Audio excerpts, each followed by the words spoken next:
ఈరోజు ఏ పని దొరకట్లే. సినా మా ఇంటికి పెయింటింగ్ ఎలా వస్తావా? వస్తానమ్మా. సరే కానీ అది చాలా పెద్ద ఇల్లు. నీ సోపతికి ఇంకెవరినైనా తెచ్చుకో, ఒక్కడి వేయలేవు మళ్ళా. మా వాడు ఇన్నే ఉన్నాడు, పిలుస్తా. తీసుకురా. ఓరు లక్ష్మణ ఏంట్రా పని ఏందంట్రా? పెద్ద ఇల్లు అంట. ఇల్లు పెయింటింగ్ వేయాల్సిన వస్తారుగా.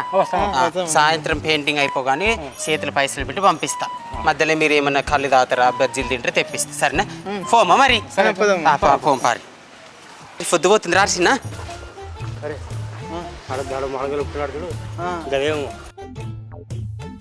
అది ఉన్నట్టుందిరా, బాగా పెద్ద ఇల్లు. అడుగుదాం. ఏంది మాలు కలుపుతున్నారు కదా కదే కయ్యలు. అదని నేను చెప్పినానా? పెద్ద ఇల్లు అన్నా కదా, పెద్ద హలో, అంతకన్నా పెద్ద కొంప మాది. గాయిళ్ళు అయితే నేనే పెయింటింగ్ వేసుకుంటుంటే మీ ఇద్దరు కూలీలు ఎందుకు ఇంకా నడవాలా? ఇంకా పెద్ద ఇల్లు అంటే మామ.